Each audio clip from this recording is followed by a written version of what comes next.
Darkness didn't fall at night. It came at 2:17 in the afternoon. One moment the sky was pale blue, traffic lights blinking over half-empty streets, people arguing about groceries and gas prices. The next, the sun went out. Not dimmed, not covered, not eclipsed. It simply ceased. No explosión. No socavve. No warning. Just a silent, impossible blackout that swallowed the sky, and every shadow deepened into something thick and absolute. Phones lit up. Car headlights snapped on. People screamed. And then the screaming started to echo in ways that didn't sound human. The station. 3 people survived the first hour together purely by accident. Ethan Cole had been fixing the wiring in an old roadside gas station when the darkness came. Former electrician, 36, divorced, the kind of man who trusted tools more than people. When the power died, his first instinct was irritation. His second instinct was fear. Because the emergency lights didn't come on. Because his phone flashlight didn't reach more than a few feet before the darkness swallowed it like fog made of ink. And because something outside the garage door moved against the headlights of an abandoned car. Something too long. Too wrong. He didn't wait to study it. He slammed the metal door shut and locked it. Lily Harper had been driving home from her nursing shift when every car on the road began swerving at once. She pulled over near the same gas station, hands shaking, trying to call her sister. No signal. Then she heard tapping on her window. Not knocking. Tapping. Like fingernails. From the outside. She turned her head slowly and saw a shape standing just beyond the glow of her dashboard. Too tall. Head tilted at an angle no neck should allow. Her engine was still running. She floored it, crashed through a low fence, and skidded into the station lot. She ran toward the only lit place she could see. A garage with sparks flying inside. The third survivor was already there. Noah Bennett, 11 years old, small for his age, clutching a half-empty box of fireplace matches. He'd been in the back seat of his mom's car when she stopped at the pumps. When the darkness came, she stepped out to look around. She never came back. Something had breathed near his window. He ran toward the only light he saw, Ethan's welding torch. They barred the garage door with tool chests and shelves. Ethan dragged an oil drum into the center of the concrete floor. Wood, he said. Anything that burns.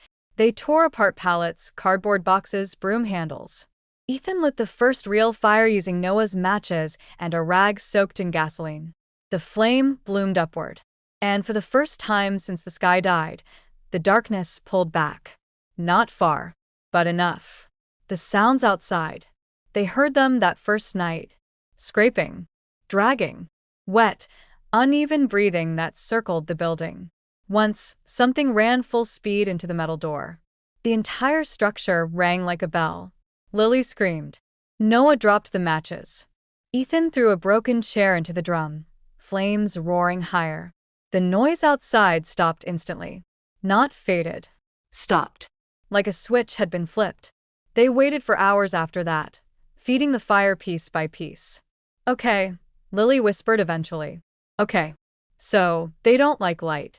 Ethan shook his head. Not light.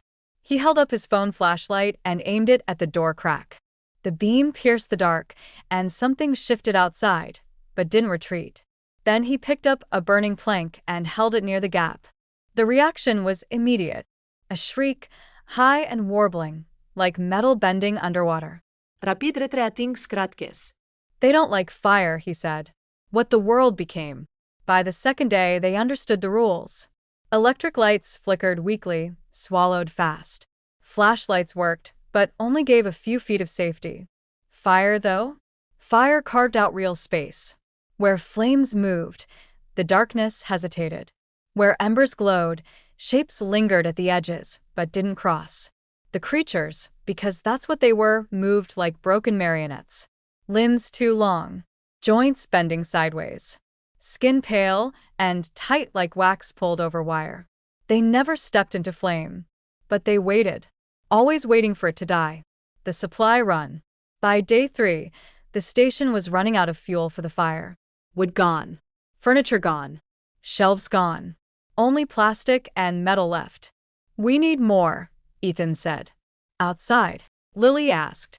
Yeah. Noah looked at the barrel. The flames were lower than they'd ever been. I'll stay, he said quietly. I'll keep it alive. Ethan hesitated, then handed him the matchbox and a screwdriver. Anything starts to die, you burn something. Even the counter.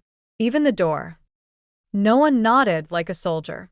Ethan and Lily lit 2 makeshift torches, mop heads wrapped in rags, soaked in gasoline, burning bright and angry.